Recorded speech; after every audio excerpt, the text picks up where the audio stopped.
di daerah ini kalian jangan mesan menu ini ya. Di daerah kalian mesannya menu ini ya, supaya apa? Tidak terjadi bersamaan. Karena ketika menunya semuanya sama di satu daerah tersebut, maka akan terjadi kelonjakan permintaan. Karena adanya MBG ini bisa minum susu kayak seminggu dapat 1 kali susu gitu. MBG Ramadan cek. Banyak yang komen tuh. Jadi ada enaknya. Rawon, seneng. Kenapa Royan? Memang makanan favorit Royan kah itu rawon itu? Karena rawon juga saya jarang makan, jadi dapat rawon terus. Semua penerima manfaat dari MBG ini tetap mendapatkan haknya walaupun ada yang dirapel juga. Siap, karena benar. libur, Iya. begitu ya. Pasti kita prioritas kita adalah tetap memberikan apapun keadaannya, mau dia libur atau tidak, selama mereka masih mau menerima. Persentasenya dengan adanya MBG ini manfaatnya berapa persen?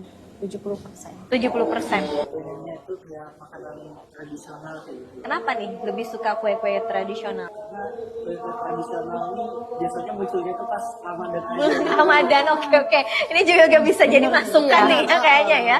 Ada makanan yang tidak layak, itu kan boleh kita katakan ini adalah kelalaian ya. Nah, itu apakah ada tindakan khusus? Iya. Tidak menutup kemungkinan akan ditutup SPPG-nya atau berhenti operasional untuk sementara waktu.